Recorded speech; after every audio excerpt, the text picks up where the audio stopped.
brand lines. Behind brand lines. Founder and CEO. Hold on. What? Welcome to Behind Brand Lines. Behind brand lines.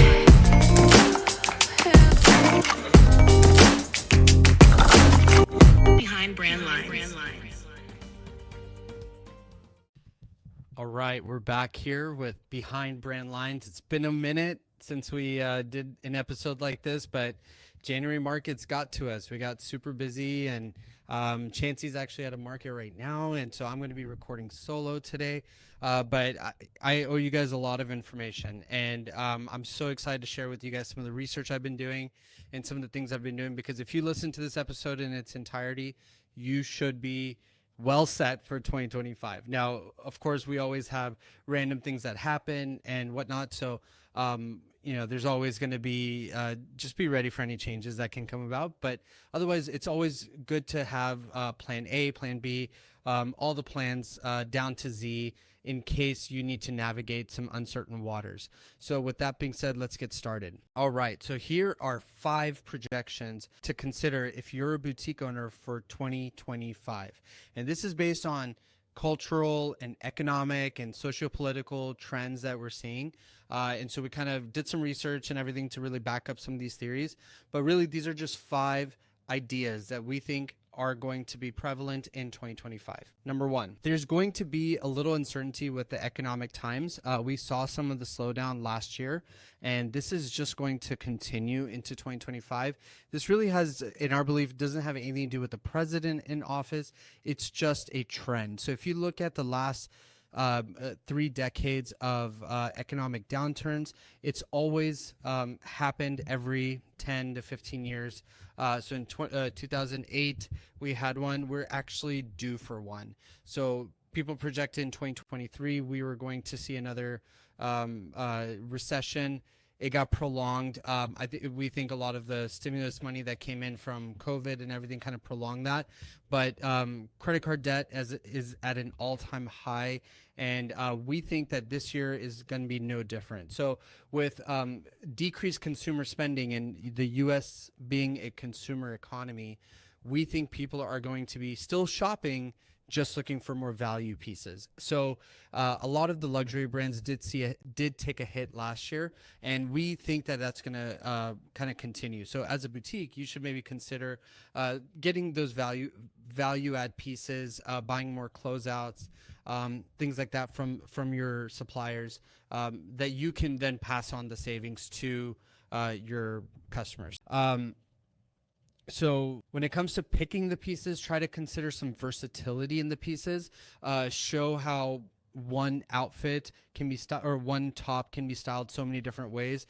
These are some kind of value proposition ideas that you can give your customer, so they almost feel like, girl math, I'm getting 3 or 4 outfits in one.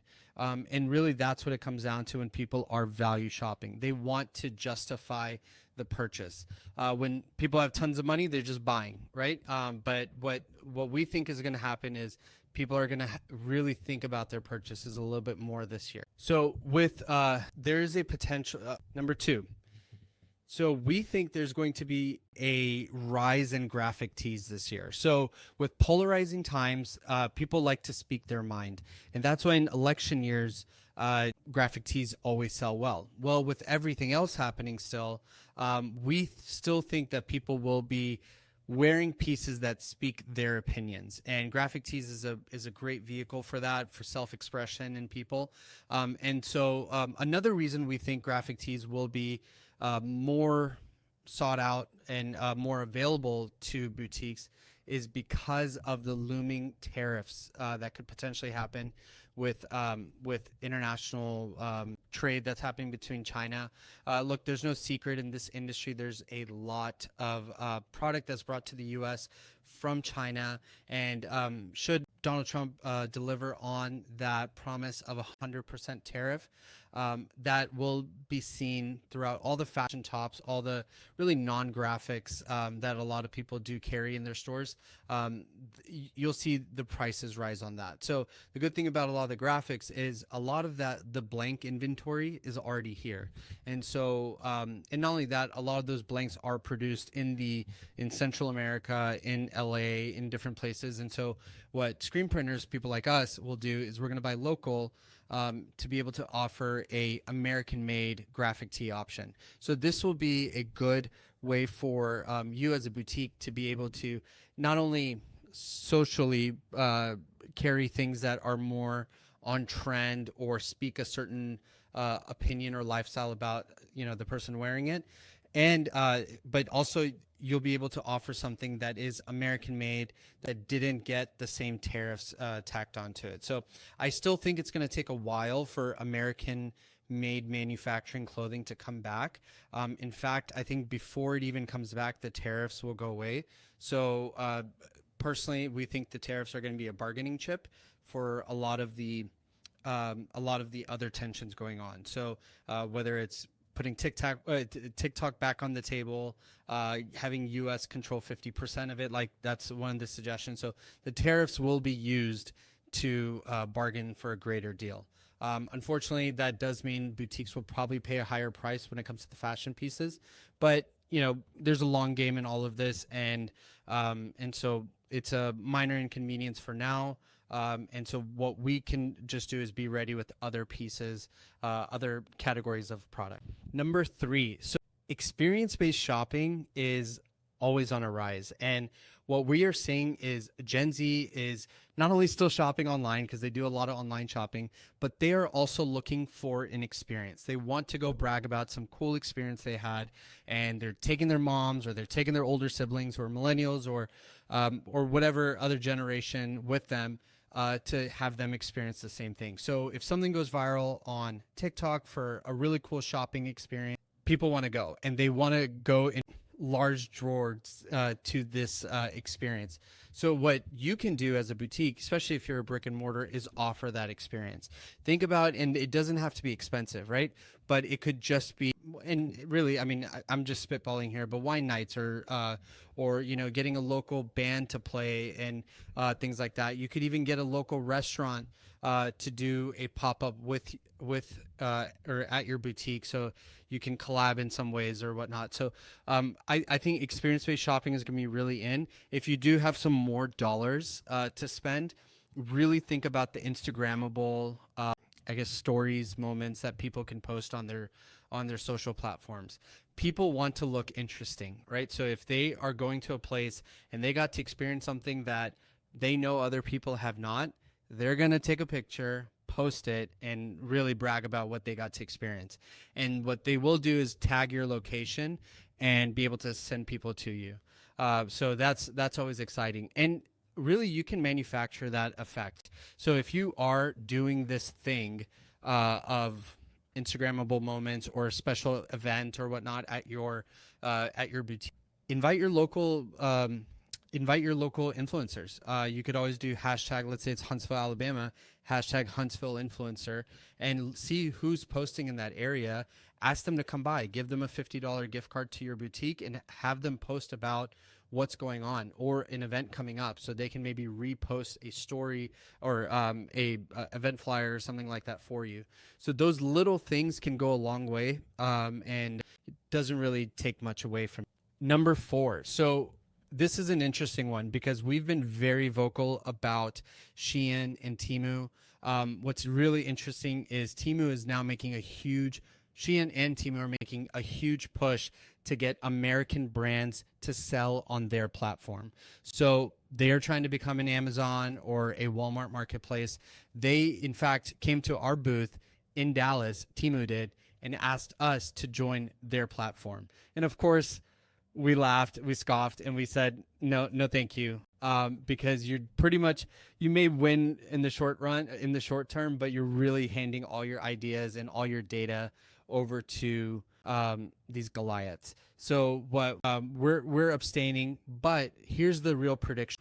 We predict that Shein and Temu, people are actually going to get sick of it. I think more and more people are realizing that these are one-hit wonder clothes. So you wear it once, you post it once, and you throw it away. There's some guilt that comes with that, but more than the environmental guilt, it's going to be more of the wastefulness guilt in general, like having to clean out your closet every time because you're looking at pieces that you really don't want to wear. There's no intrinsic value because you know how much you paid for it. So we actually think people will get turned off by Shein and Temu this year. And as you know, going back to number one, people will be a little bit more thoughtful with their purchases. So where they may have been going to Shein and Temu getting multiple $10 shirts, they might be okay with getting a $40 top from a boutique or a $50 top from a boutique, on the premise that it's good quality, it's versatile. They saw where it's coming from, and they felt a connection with the local person selling it.